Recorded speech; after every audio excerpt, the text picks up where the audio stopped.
Hi there. So today I'm going to talk to you guys about evolution and meat. From first thought, most people probably wouldn't think that the two would go together, that a person who is, knowledgeable about evolution would choose to be a vegetarian, but that's just at first thought. And I want you guys to keep in mind, especially Weston A people, for mostly who I'm making this video for. Well, not really. I want people to know the truth, flat out. It's always been the bottom line. But I just think it's funny when people who basically are eating the same as they have their whole life, and they're acting like they're the aware ones. They're the ones who are aware of, Monsanto and the, the evils of these things, because the Weston A told them about them, and so they think because of that the Weston A Foundation is a really trustworthy source for things, and it's a financial group regardless. It's not a scientific organization. It's not, anything like that. So it's basically like a lobbyist group for small farmers. So I don't understand why anyone thinks that anything that, like all the links to Weston A is just going right back to Weston A It's like, you're not a valid source. That's like me only using Joel Furman and, people like that who are like writing books and making money off of this stuff. That's not the only people. Yes, you have the China study, which is a book, and it's not peer-reviewed because it is a book and not a scientific paper.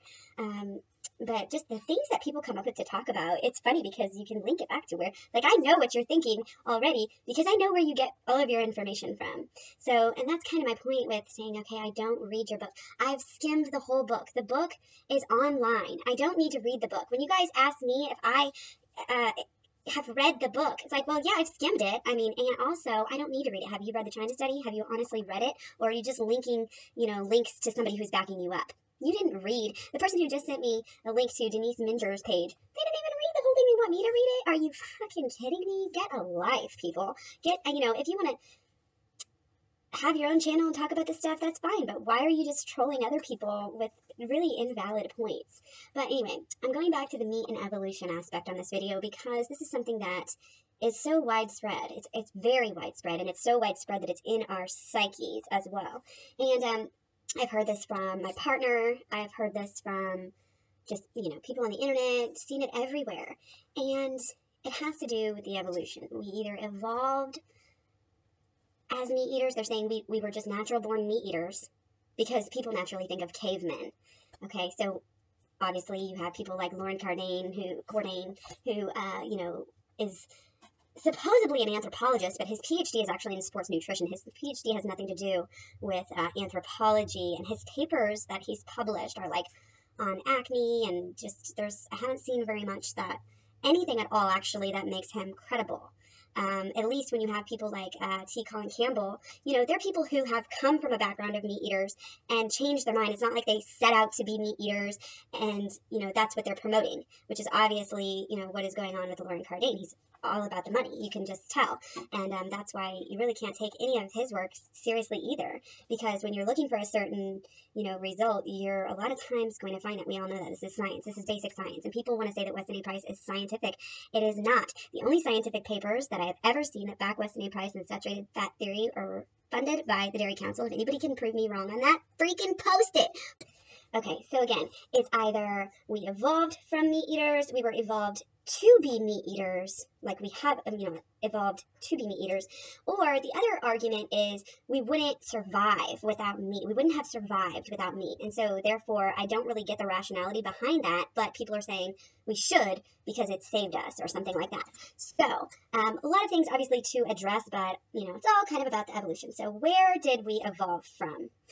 This is obviously a very key issue, and I just made a comment about it in my last video because people say, obviously, the short answer is we're evolved from apes. So, and I'm not a scientist, I'm not an anthropologist, so feel free to correct me with any, other ideas or evidence in the comments section as well. But what I'm talking about is, what apes eat. And when I bring up, of course, when a lot of vegetarians and vegans bring up the fact that most all apes are frugivores, people like to say, but they eat a little bit of meat. The first thing you hear is, oh, they eat meat. They eat meat all the time. They even eat their own babies. Don't you know that? They eat insects. And I just want to just put in a little picture here to show you guys what's up with that, because the lady, Goodall, who did a lot of this research with apes, her research is matched up right here with the other research, and you can see that a very, very small percentage of their diet actually consists of meat or even insects. And first of all, when you're trying to say, okay, I'm going to eat cows, okay, and they were eating insects, so this is justifiable, right? Okay, no.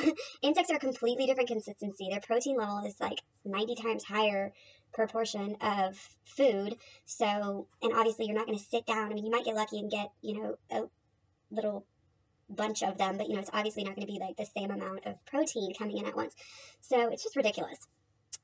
So check that out.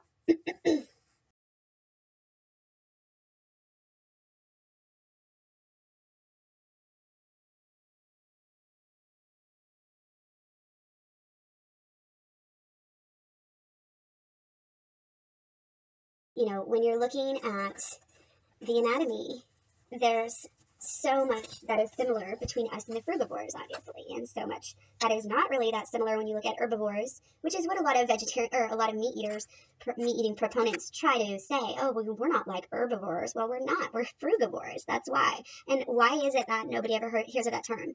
You go to a school and talk to kids about what they know what's a carnivore. They're going to know what a carnivore is. They're going to know what an herbivore is. But do they know what a frugivore is? And would they even be able to correctly identify, like gorillas and, different animals as frugivores? No, they probably wouldn't even think about it. Maybe if they were really into animals, they would. But I think the average person just hears of carnivore versus herbivore and kind of assumes that herbivore is like an all-encompassing term for all plant life. So why is that? These are the questions we want to ask ourselves. If you're going to be like a person who is aware and you're going to say, oh, Monsanto and oh, Weston A. Price, then you should really think about how deeply, if you're going to say that these people can, have this big conspiracy and, all of this stuff, you really have got to think about how deep that would go and check yourself and make sure that you're not caught up in that. Because if you're going to say that they're that powerful, that all of these vegetarian studies are fake and all of this shit, like everything's fake, it's all made up, if you're going to say that, then really think about what kind of power you're attributing to people, because you're not thinking about why you're still doing the same thing you were doing ever since you were, a kid. You're not thinking about the fact that you're brainwashed to eat meat.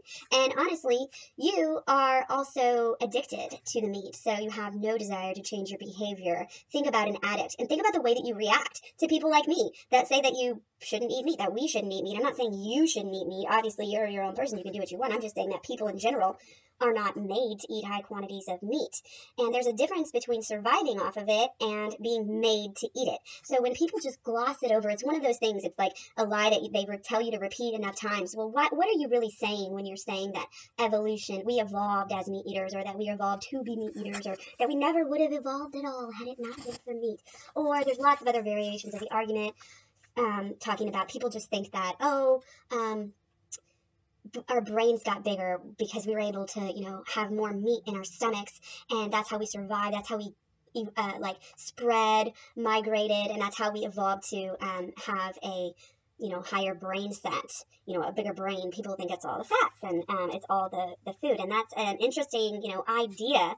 But when you actually look at it, potatoes are actually the most satiating food of all. So if you're looking at something that's going to fill you up till your next meal, potatoes would actually be better. And there was a lot of different types of starchy tubers. Some of them were raw. I've read this before. I don't have the link here, but do your own research on this, obviously, is what I'm promoting here. Just check it out, because even before people had fire, they still had vegetables and fruits and different kinds of foods than we have now, obviously. We know that the food, source has totally changed since then. So, we're talking about tens of millions of years that humans were living off of a plant-based diet. And how do we know this? This is basic science, people. Basic science. Go back to preschool if you're going to say that the first people were meat eaters. The first people were absolutely frugivorians. It just makes sense. It even talks about it in the Bible, about Adam and Eve eating fruit and not supposed to be eating fruit. I mean, I used to think, because somebody told me one time, oh, well, sorry, checking out people walking by look like a cop, but I don't think it is. Now it made me lose my train of thought. So people Adam and Eve, I used to think that they could, that they would have just fought things and it would be okay for them to kill things. But, and yeah, maybe like with a bug, but even with a lot of bugs, it's like, what are you going to be digging for bugs if you have fruit lying around, you know? So fruit is actually the perfect thing for our species, and that's why you look at the apes, and that's why it's what they ate. So when you look at what people really ate, when the first humans, what they really ate, they were absolutely scavengers. If they had meat, it was going to be an accidental forest fire, leftover roadkill, that sort of thing. And the records now that people are really getting into this, the records are coming out and saying, no, you know, this brainwash bullshit of caveman, paleo guy on TV is bullshit. There's no, you know, guys running around with turkey legs all the time. Maybe later, but early man.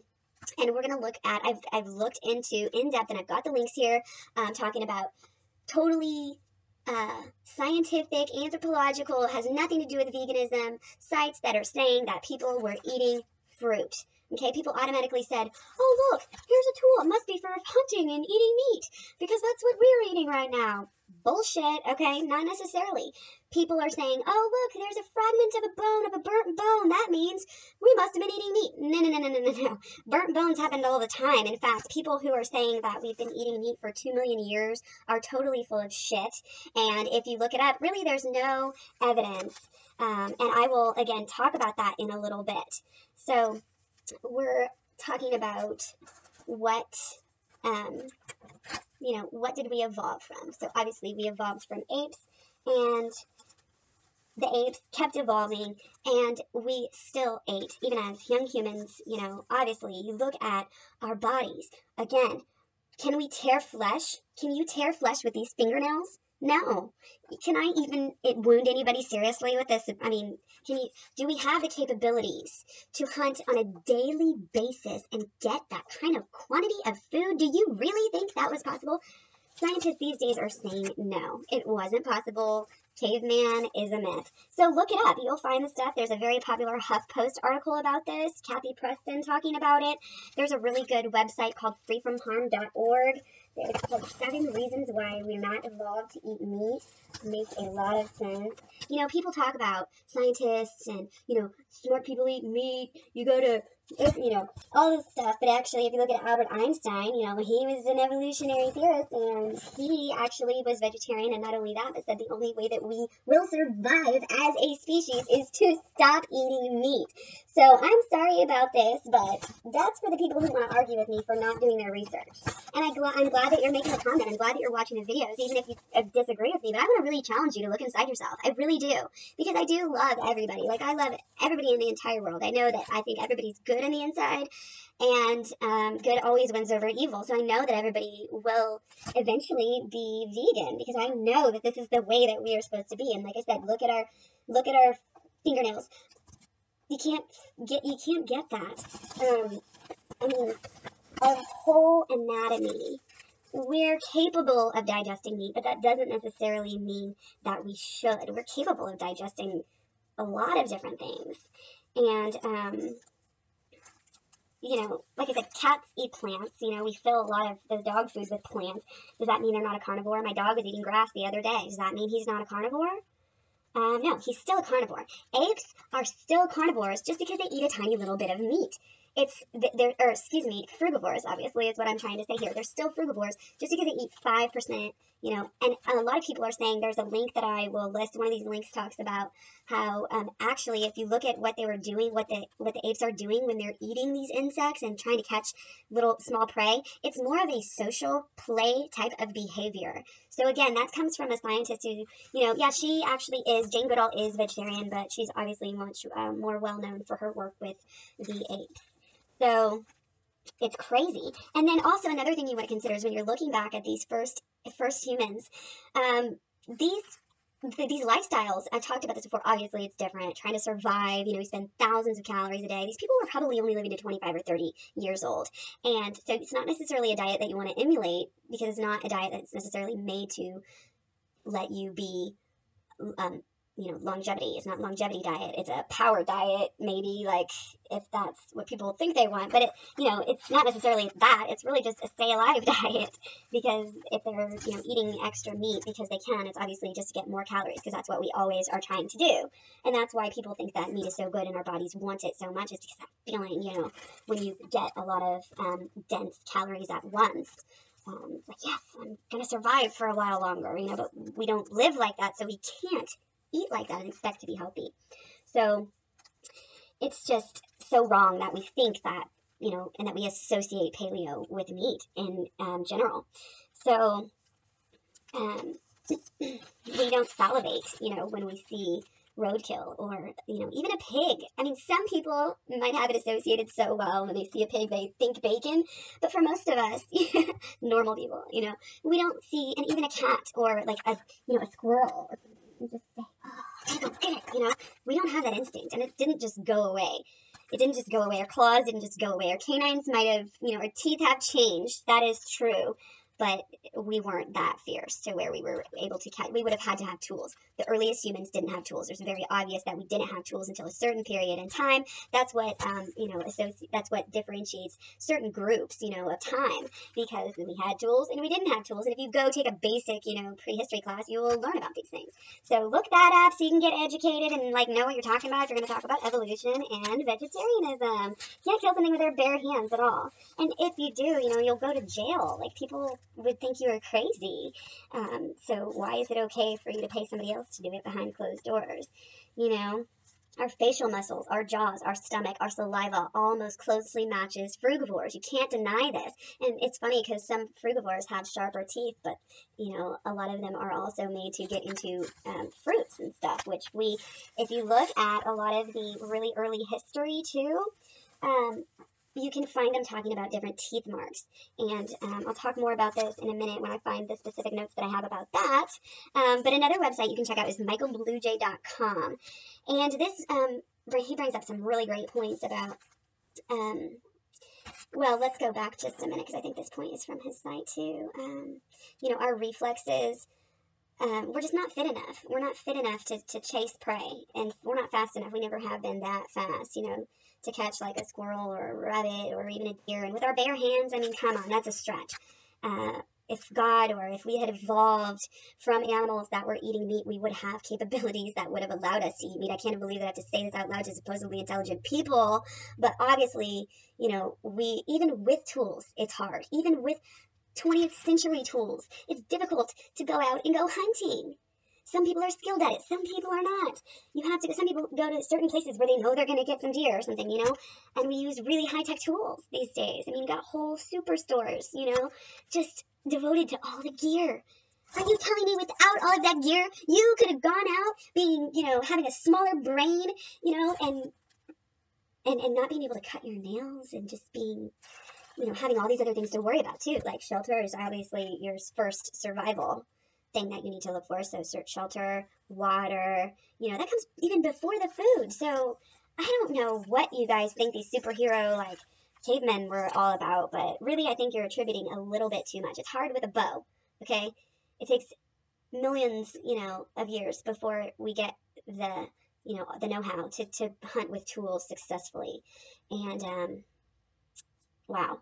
So then he brings up the point about, again, michaelbluejay.com, the lifespan. When you look at herbivores versus carnivores, the lifespan. You look at elephants, you look at chimps, you look at horses, some top of the lifespans, and then you look at lions, tigers, wolves. It's like half of that usually. So do you want to live as long as a carnivore, or do you want to live as long as an herbivore? I don't know, but to me, that's the goal, is like longevity, staying hot as possible, as long as possible, you know what I mean? It's about longevity. So, yeah, anyway. Also, we sleep less. Carnivores sleep the day away. They sleep all the time. So we sleep like herbivores,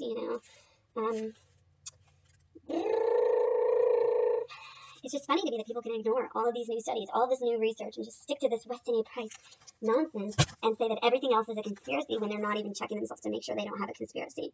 You didn't even check those links to check and make sure that they were Dairy Council, but they were. They sure were, those affiliations. So really you just need to look up, diet and evolution of earliest human ancestors. Look at the cranial and the dental records. They were eating fruits and nuts and seeds. Those marks on your teeth were opening fruits and eating different seeds and hard, abrasive, crunchy things. Not for chewing on bone. And they even have the actual starches on the teeth in situations like Peru and elsewhere. So, and obviously, from 10,000 years or so, at least people have been eating more different grains. So, this is going to be getting into something good here. We're talking about analysis. Some of these are really in-depth, anthropological papers.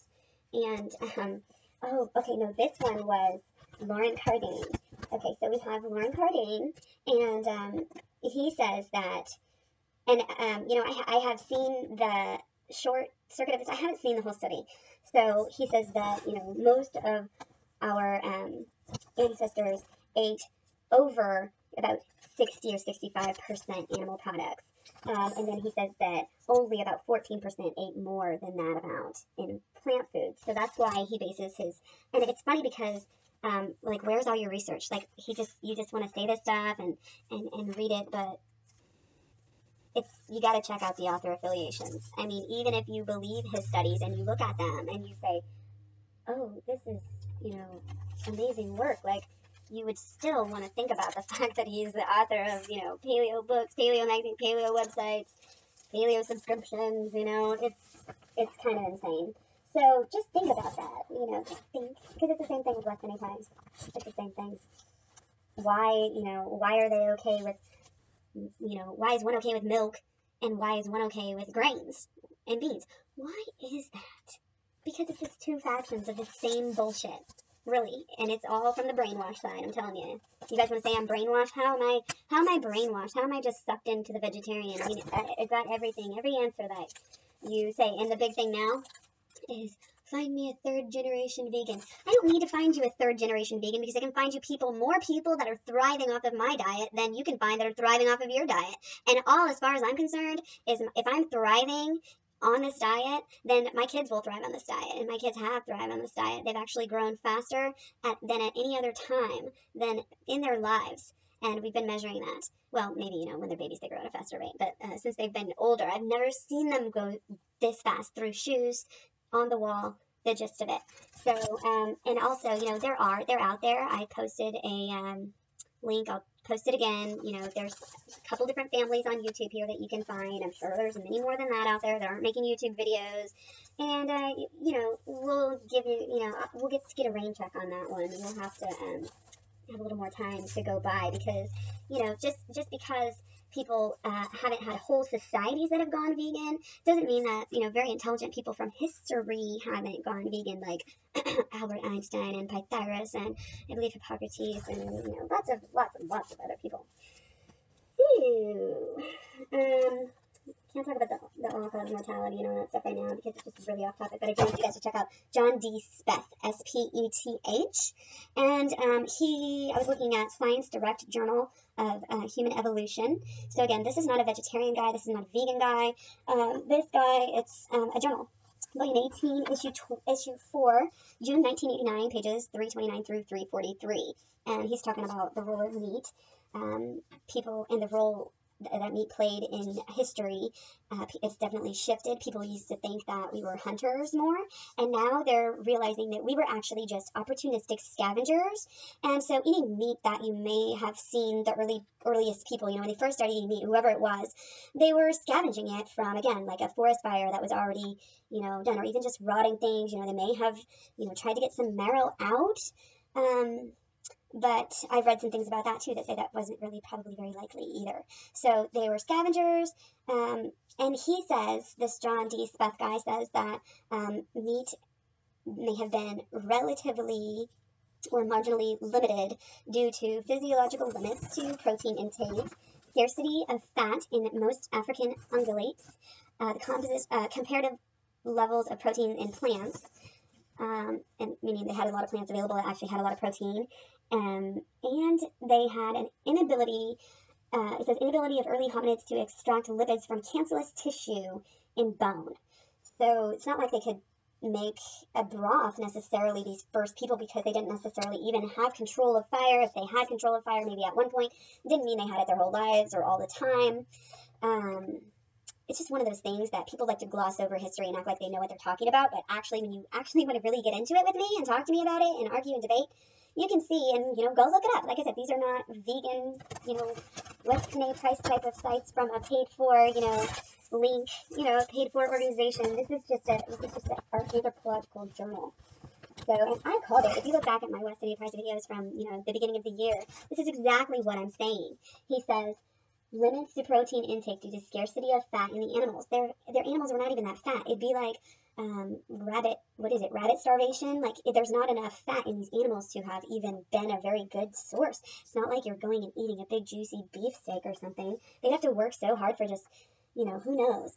And also seasonal limitations, physiological, obviously not being able to catch things, having a lot of plants. Why would you be wasting your time, when you have a lot of plants? So look that up again, David D. Spatz, backing me up here. So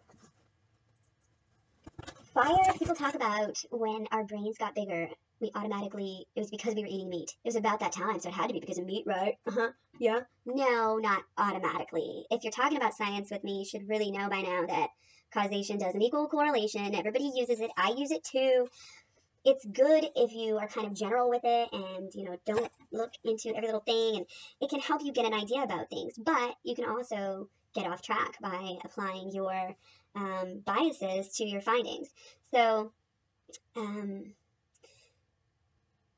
there was seasonal periods. Total meat was modest because of seasonal I don't know what I wrote here, something periods of resource stress. So there's floods, there's migration, all this stuff.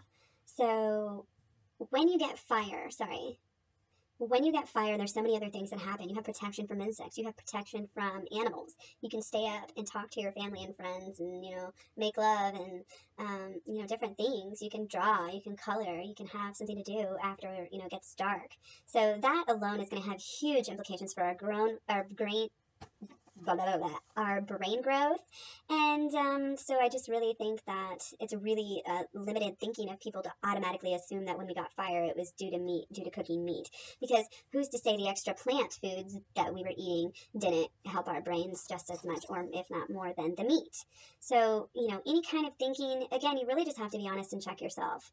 We all have a bias. I use it too, but again, I'm not the one trying to say, we only ate meat, we were eating, every single place ate more meat. No, people like Lauren Cardane want to take into consideration people from very high climate levels, high latitude lines, the Inuits. Oh, look at the Inuits, they're eating so much meat. Well, yes, when you take people away from where they naturally began, the equator, I should get my globe, the equator is warm. This is where life began, people, okay? And when we migrate, we have less plant food naturally to consume. And so that is why they ate more meat the further and further you get away from the equator. This is basic. This is really basic stuff. Like, I don't want to be rude and condescending, but wake the fuck up. Seriously. People, I think these are wiki stats here, just basic history stats. Basically, what is widely agreed upon is that they had widespread use of fire about 125,000 years ago. Widespread use of fire, okay? 125,000 years ago.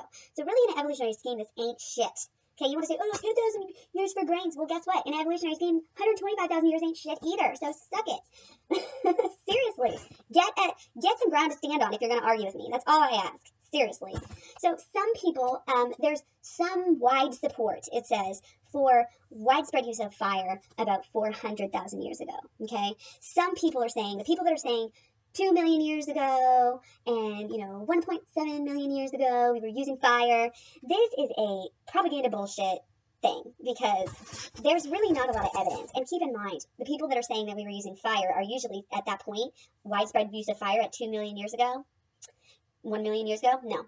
People that say that are promoting meat usage, because there's just not There's no evidence. There's not evidence. Look up the evidence that, that they list on there. Again, I'm not an anthropologist, but I can clearly look through even the most basic information, and I look at unbiased info. I'm not getting all my info from Denise Minger, who's on a crusade to beat Colin Campbell at some game, to make money. Honestly, she's all about money. All these people are all about money. This is Wikipedia, so kind of got to be somewhat biased, even if it's not perfect, right? So, what they're looking at when they're looking at evidence this old, so-called evidence, is soil samples. They're using fires with no fire pit. They're saying, like, going back to the lower Paleo periods, very limited use. Very, very, very limited. In fact, this is sort of, again, what separates the lower from the middle Paleo section, is that there's some possible, very stretch of the imagination. And another thing, it's clay shards. There's a couple of clay shards found. Oh, they had to have been baking things. Really? No. You don't think that they figured out how to bake things in the sun? You don't think the sun can get 250 degrees if they leave it out there for a couple of days? You don't think that it's going to get that hot? Kiss it. Hearth-like depressions is the other one. Hearth-like depressions. Bullshit. And microscopic charcoal, which they even admit could be a total coincidence. Forest fire, something. You never know what's going to get petrified. They happen, think about these anthropologists, and they're finding this shard of bone, and it's burnt, and oh, it's such a discovery. We've got to say it's something because we want to be, remembered. But actually, it was a forest fire, and you can't prove it. So, lower Paleo period, when we were still evolving for how many, thousands and hundreds of thousands of years, and here's the thing, they found in this period, lower Paleo period, they found Israel and China. Burnt bones, okay? They found burnt bones with some burnt wood. And they were real lucky if they got some plant ashes and stuff like that. I think they had plant ashes in one site in Israel, and China had a couple different places. But admittedly, it could have been the volcano that was nearby. So, to me, that's not an evidence. You just find random blackened animal bones not in a fire pit. They didn't have fire, even if they did. Even if that happened to be something that was eaten by a person, it probably wasn't even purposeful, and they didn't have control of fire. Because here's the thing about fire. If you have it on a regular basis, you're going to learn about it very quickly. You're going to learn that you don't want to touch it, and you're going to learn that you want to keep it in a contained area. And as soon as you can have it for more than a few days, as soon as you've mastered that amount of fire lesson, then you're going to have a place to put it, because you're not going to want to sit there and, you're going to have to keep it burning and all these different things. You're going to have to know about it. No freaking evidence. This is ridiculous that people think we're eating meat at 2 million fucking years. Get a clue. Okay? So, middle Paleo period. This is when there's a lot more evidence again that we started using fire. There's charcoal logs, there's wooden burnt bones, there's cut marks on bones. And again, this could be play. This could be learning. This could be having accidental forest fire and they found the bones. You don't know anything. There's still no fire pits. Okay, England. Oh, there's a site with bones but no charcoal. Again, they're finding things. They're seeing things. Just because they had a bone doesn't mean they got it. I know that my kids have touched a lot of bones that they found in the woods, and they've never stumbled upon an animal that they could come home with that they caught with their own bare hands. I'm just saying. They play in the woods a lot. I'm sure it was somewhat similar. Anyway, no fire pits still. But you did have some changes in behavior, improved living, and, our brains were getting bigger. And,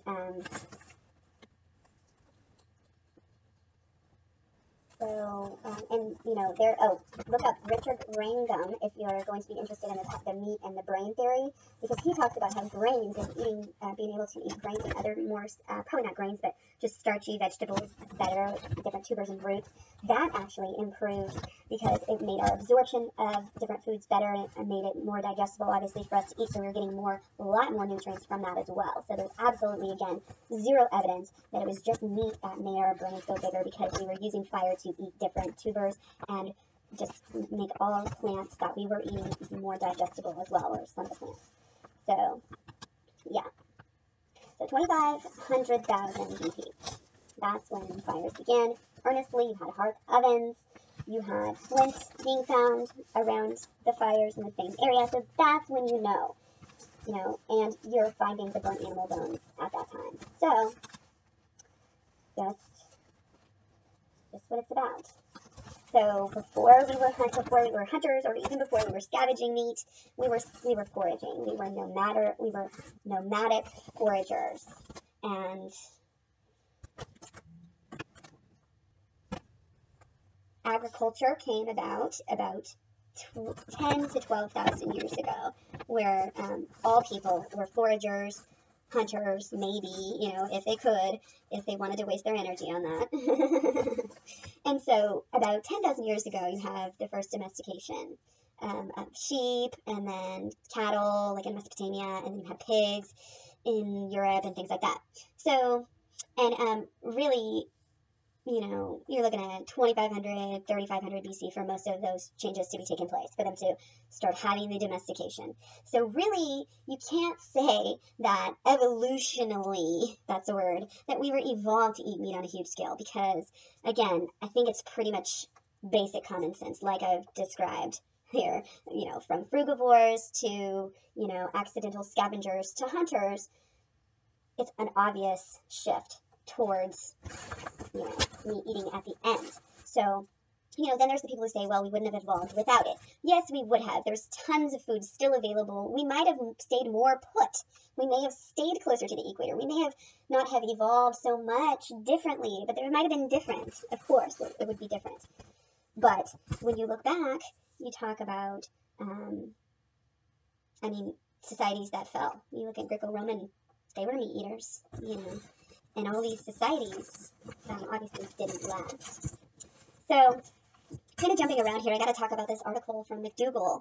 And the article in itself is entitled 5 Favorite Articles from Recent Medical Journals. And it's a really, really good article. I think you guys could learn a lot from it, especially Weston A price people. And, you know, it just backs up a lot of the stuff for this. I've heard people say, of course, it's McDougall. It is a biased source. I'm not going to hide my biased sources and say, you know, oh, the archaeological record is long ago days. No, I'm going to just tell you that this source is a little bit biased. But, so he's all over the idea, you know, that people are actually more vegetarians than we thought. And this particular article within the article is from Dolores Paperno. The journal is from Dolores Paperno. It's December 16th, 2008, National Academy of Science. And they're looking at dental records from Peru, early Peru people. They concluded that it was starches and starchy grains and vegetables that was in the plaque that was found on their teeth. And so it's obviously not normally preserved, but these were very well preserved, all cooked food all over their teeth. So, and it showed that it was a primary role in our food. So, and you know, it's 5,000 to 6,000 years ago. So, when you look at, you know, people, you just want to say, oh, the Inuits ate a lot of meat, so let's eat a lot of meat too. Well, you look at people like the Aborigines, and they were clearly plant eaters. So who do you want to be like? Do you want to be like the overweight, you know, Inuits who have a lot of heart attack? They actually have the worst mortality record in Canada and anywhere of the people that were originally from there. And yeah, so if you want to die early, if you want to have the worst mortality, then yeah, go ahead and follow the Inuits, and I'll stick to the Aborigines. So, again, it clearly shows us that when we move to the higher locations, doesn't necessarily mean we wouldn't have evolved at all. There's no proof. In fact, when you look at these different sources that I have, they're saying that 90% of the population actually ate 90% plant diet. So, you have really old info like this guy Dart or John Yudkin that were very pro-meat people coming from the 1930s when meat production was just getting started. Oh, coincidence? Yeah.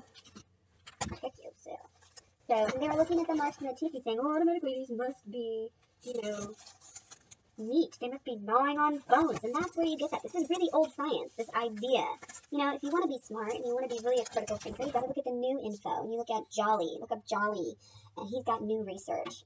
Sorry, I don't remember his first name, but he's looking at the hard particles, you know, that would have created something like these. And they were eating definitely nuts and seeds and getting open fruits and things like that. So, the Aborigines, the Kalahari Bushmen, there's so many roots and tubers available to them. They eat 81.3%. Now, this is how people get skewed on what they believe. They're like, oh, they're not vegan. They don't eat a vegan diet. Well, guess what? They have 81.3% that is plant matter, supposedly. And then they say 18% is animal product. But they don't tell you that they're excluding melons and tubers. Who would write it up like that? It's crazy. That's what these people are trying to go through all of this effort just to get you to believe. They basically ate with melons and tubers. They're eating probably 99%. You know, they're probably eating very small quantities. Kalahari Bushmen and the Aborigines of Australia. So yeah, the Eskimos, but again, Eskimos have crappy lives. We don't want to necessarily follow that. So whoever said we couldn't have survived, we wouldn't have survived, we wouldn't have evolved. No, plant foods are not as easily preserved.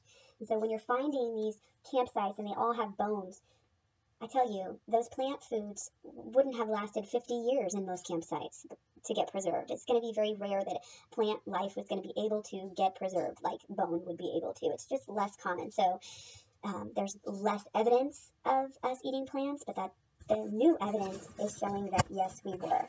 And it's also, there's definitely a lot of debate about a lot of the different tools that they were using. Were these used in the way that people are automatically thinking? There's a thing called Mesolithic bias. Look it up. It's very likely that people who are meat eaters themselves and who have been trained and conditioned to be meat eaters since birth, that they are overlooking the vegan possibility of some of these different tools.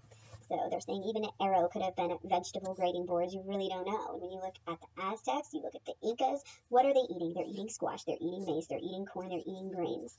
Incas. Japan was largely vegan. Asia was largely vegan until just a few generations ago. The Roman army was largely vegan. Again, 90% of humanity has lived on 90% plant food, and that is from lvu.org. That is obviously a biased website. And but let's talk about VegSource and Joel Furman.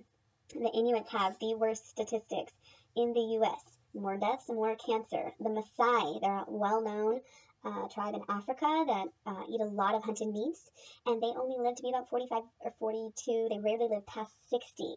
Their life expectancy is about 45 years old. So it's just really, really crazy. People didn't know about the phytochemicals back then. Now we do. There's no excuse. And, you know, does Weston A. organization even recognize the existence of phytochemicals? I mean, wow. So, I mean, if you look at the proposed antioxidant levels that we should be eating, you know, there's no way that you can achieve those levels on a high-fat, high-animal product diet. There's no fiber. You can't get a fiber. Fiber is another thing when they're looking at apes, and you can put an ape, you can take apes in zoos that aren't getting enough fiber, and they get sick. They're giving apes like 10%, or no, we're eating like 10% of the fiber that we should be eating already. And we're getting like low percentages of antioxidants. And these people are saying that we need to eat more plant foods. Can you guys address that for me? Because you want to talk about vitamin D, B12, blah, blah, blah, but you're not addressing fiber, and you're not addressing vitamin C deficiencies, widespread vitamin C deficiencies, even in this day and age. And no, taking it in a little vitamin pill is not the same thing. So how are you going to get your vitamin C and your fiber and your phytochemicals and your antioxidants if you're eating 85-65% animal products? It's just not freaking possible.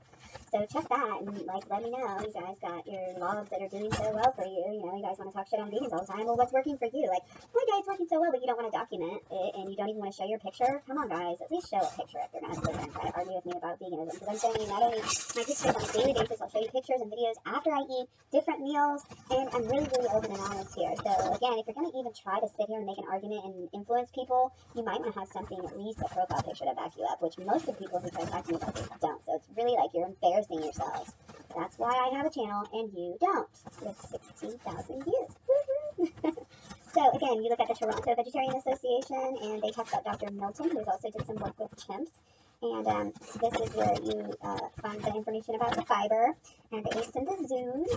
And you know, in the wild, we eat about 100 grams, and the zoos are not getting that much. So, and we actually process. There's been numerous different studies, and even people on YouTube doing kind of home experimentations that you can check out about and checking their blood levels after eating different vegan diets. And we do process fiber just the same as them, even though our colons might be a little bit smaller or our intestines might be a little bit smaller. We actually do digest omegas and amino acids from plants and fruits, and the more that we eat them, the more, and the less that we eat other foods, the better we get at actually digesting these too, which is exciting.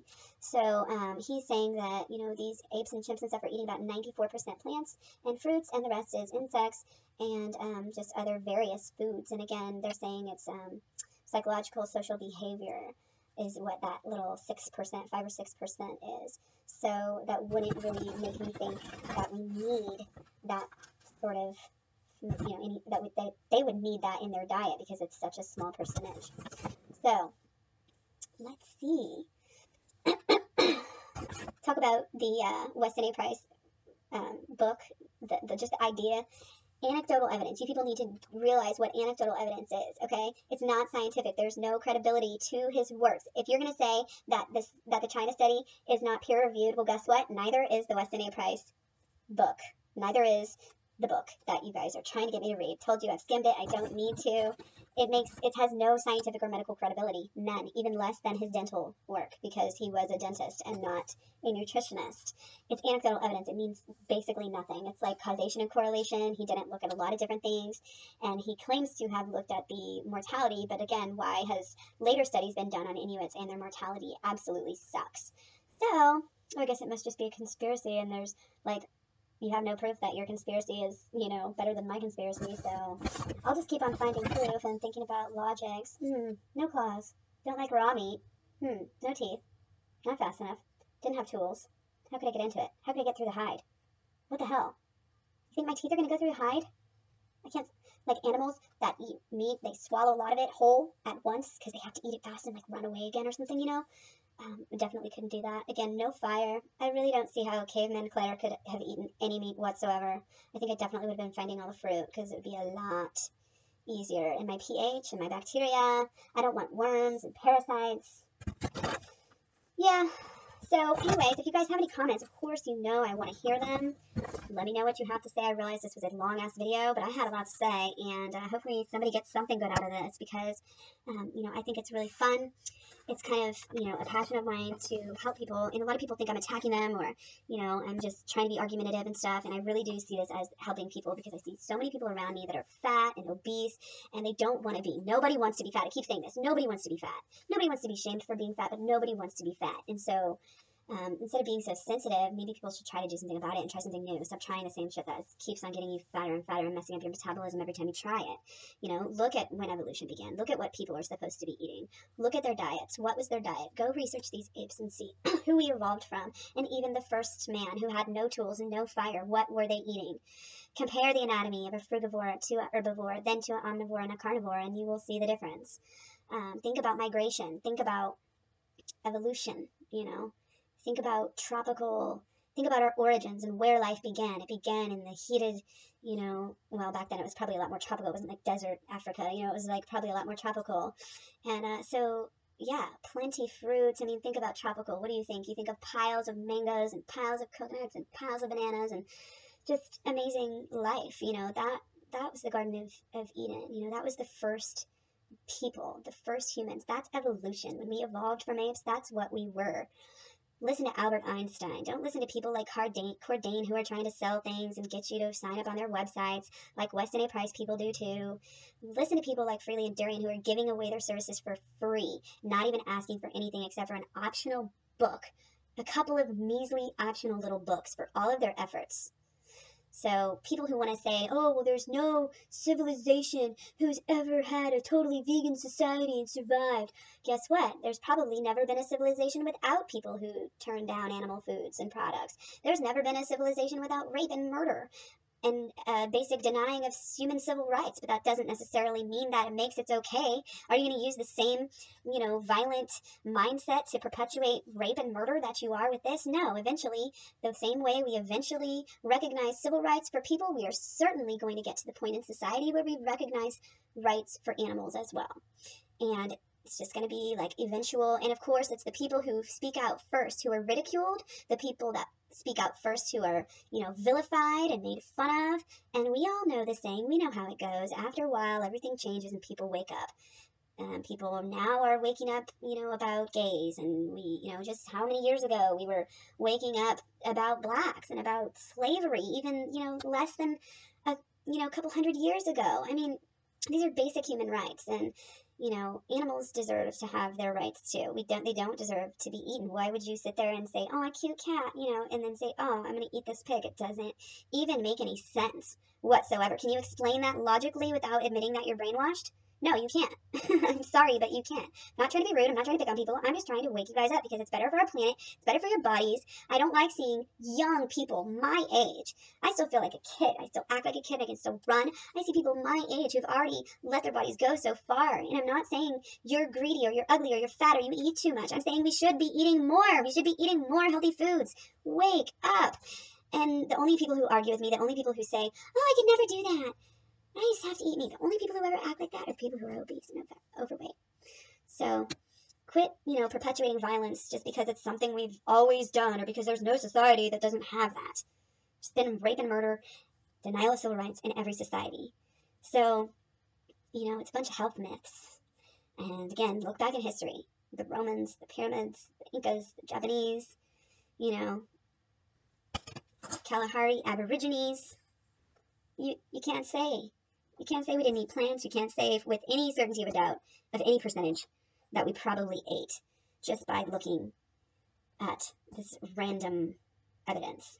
And if you are, I want to see your list of where you get your information from, because so far Cordain hasn't showed me shit. And I'll post links. Again, let me know what you guys think. Sorry to ramble so much.